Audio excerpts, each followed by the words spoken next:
Hello kuya, good afternoon. Sa totoo lang po, sa buong buhay ko, hindi pa ako nakaranas na pinaparusahan ako. Kasi nung maliit pa kami, namuhay kami na mahirap kami, tsaka kaya natuto kaming mabuhay mag-isa, naging independent kami.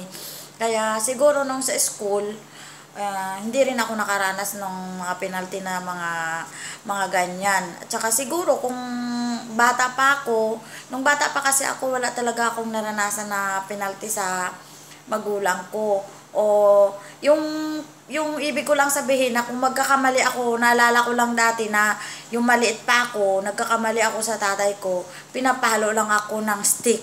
Yun lang talaga kuya. Pero yung sabi ng penalty na katulad niya na hindi ako nakaranas ng mga kung anong nakita ko ngayon sa palabas mo, hindi ako nakaranas ng ganyan.